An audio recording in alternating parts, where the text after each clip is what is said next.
आज की इस क्लास के अंतर्गत क्लास 10th के लिए साइंस का पेपर हम कंप्लीट करेंगे। तो इस पेपर में मैं आपको ऐसे मोस्ट इम्पोर्टेंट क्वेश्चन बताऊंगी वार्षिक परीक्षा के लिए जो एग्जाम में आपको 60 से 70 अंक दिलवाने में काफी महत्वपूर्ण रहेंगे। तो आप भरोसा रखें, जितने भी प्रश्न बता रही हूँ एक एक प्रश्न मोस्ट इम्पोर्टेंट है वार्षिक परीक्षा के लिए, तो आप कंप्लीट जरूर करें। तो ज्यादा समय भी मैं आपका नहीं लूंगी। चलिए शुरू करते हैं हमारे प्रश्नों को।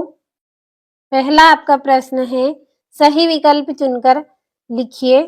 तो पहला आपका रहेगा, यहाँ पे देखिए आपको अभिक्रिया ये दी गई है। तो ऊपर दी गई अभिक्रिया किस प्रकार की अभिक्रिया है? तो यह आपकी विस्थापन अभिक्रिया है।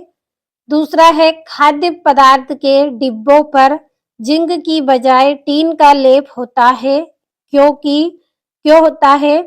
क्योंकि टीन की अपेक्षा जिंक महंगा है। किस लिए करते हैं ऐसा कि जो टीन है वो क्या है, जिंक की अपेक्षा में महंगा है, इसलिए हम वहां पे क्या करते हैं, खाद्य पदार्थ पर जिंक की बजाय टीन का लेप करते हैं। तीसरा है, पाइरूवेट के विखंडन से यह कार्बन डाइऑक्साइड जल तथा ऊर्जा देता है और यह क्रिया होती है। तो यह आपकी माइटोकॉन्ड्रिया अभिक्रिया होती है। चौथा है, मस्तिष्क उत्तरदायी है। तो मस्तिष्क है वो उत्तरदायी किस लिए होता है? सोचने के लिए, समझने के लिए, शरीर का संतुलन बनाने के लिए, या उपरोक्त सभी? तो उपरोक्त सभी इसका आंसर आपका रहेगा। और अगला है, परागकोश में होते हैं। तो परागकश में क्या होते हैं? जो परागकोश होते हैं उसमें परागकण आपके पाए जाते हैं। तो चलिए अब हमारे अगले प्रश्न की ओर हम बढ़ते हैं। अगला प्रश्न है, निम्नलिखित में से कौन सा पर्यावरण मित्र व्यवहार कहलाते हैं? तो उपरोक्त सभी रहेगा, आप पढ़ लीजिएगा बाकी ऑप्शनों को। यहाँ पे टिक कर दिया है आपके लिए उपरोक्त सभी, और ये इंग्लिश मीडियम वाले बच्चों के लिए है, तो कंप्लीट आप इनको अच्छे से करें। और ये यहाँ से भी आपको अच्छे से कंप्लीट कर लेना है इनको। अगला आपका जो प्रश्न है उसमें रिक्त स्थान की पूर्ति कीजिए। तो सभी को पहले ही कंप्लीट कर दिया है, केवल समझना है। तो पहला है, संगमरमर का रासायनिक सूत्र CaCO3 है। दूसरा है, दो या दो से अधिक धातुओं का समांगी मिश्रण टेड्डेस कहलाता है। तो मिश्र धातु कहलाता है। और अगला है, संतृप्त हाइड्रोजन डेडेस कहलाते हैं। तो क्या कहलाते हैं? एल्केन कहलाते हैं। और चौथा है, अंतःस्रावी ग्रंथियों से निकलने वाली रसायन डेडेस कहलाती है। तो क्या कहलाती है? हार्मोन कहलाती है। और मानव नेत्र में डेडेस पुतली के साइज को नियंत्रित करती है। तो कौन करती है? आइरिस करती है। और छठा है, यदि गोली दर्पण की वक्रता त्रिज्या 20 सेंटीमीटर है तो इसकी फोकस दूरी 10 सेंटीमीटर होगी।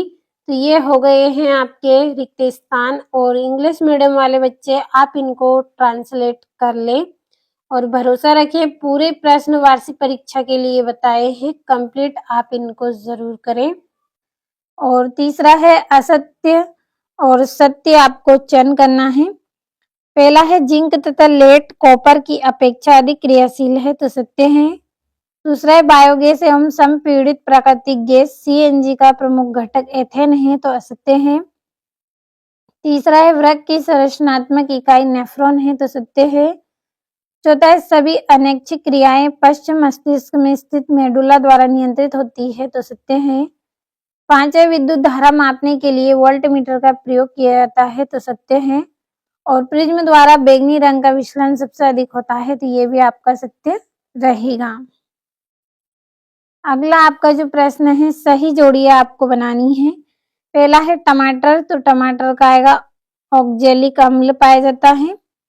दूसरा है, सामान्य रक्तचाप दाब। तो इसका आंसर रहेगा 120 mm बटा 80 mm। और पादप हार्मोन, तो इसका रहेगा साइटोकाइनिन। चौथा है, विद्युत धारा का चुंबकीय प्रभाव। तो ऑस्ट्रेट इसका आंसर रहेगा। पांचवा, आनुवांशिक पदार्थ। तो इसका रहेगा आपका DNA। छठा है अपवर्तन, तो इसका रहेगा स्नेल का नियम। तो ये आपकी यहाँ से जोड़ियां हो गई। अगला प्रश्न समझेंगे। एक शब्द या एक वाक्य में उत्तर लिखिए। पहला है CaOCl2 यौगिक का प्रचलित नाम क्या है? तो इसका नाम क्या है? व्यंजक चूर्ण का सूत्र है, ये व्यंजक चूर्ण रहेगा इसका नाम। दूसरा है रुधिर प्लेटलेट्स का एक कार्य है, तो एक कार्य आपको लिखना है, क्या है? रक्त का थक्का जमना।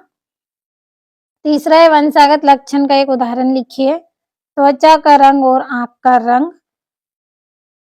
चौथा है विद्युत बल्ब के तंतुओं को बनाने के लिए किस धातु का उपयोग किया जाता है? तो टंगस्टन धातु का उपयोग किया जाता है। टंगस्टन, यहाँ पे बिंदी कर लीजिएगा आप। और विद्युत परिपथ में लघुपतन या अतिभारण से बचाव के लिए कौन सी युक्ति का प्रयोग किया जाता है? तो फ्यूज तार का उपयोग करते हैं। और लेंस सूत्र लिखिए। तो 1/f बराबर 1/v माइनस 1/u। बढ़ते हैं अगले क्वेश्चन की ओर। तो ये छठा, धातुओं के साथ अम्ल की क्रिया होने पर कौन सी गैस निकलती है? इस गैस की उत्पत्ति की जांच आप कैसे करेंगे? और उदासीकरण अभिक्रिया क्या है? उदाहरण सहित लिखिए। आठवां है एथेनोइक अम्ल एवं ब्रोमोपेंटीन की संरचना बनाइए। साबुन और अपमार्जक में दो अंतर करना है। 10वां दो पादप हार्मोन के नाम एवं कार्य लिखना है। और विखंडन बहुखंडन से किस प्रकार भिन्न है? और विभिन्नताओं से उत्पन्न होने से किसी स्पीशीज का अस्तित्व किस प्रकार बढ़ा जाता है? और ये यहाँ से तो आप बाकी प्रश्नों का स्क्रीनशॉट ले, क्योंकि समय भी आपके पास कम है। कम समय में आप पूरे प्रश्नों को कंप्लीट कर लें।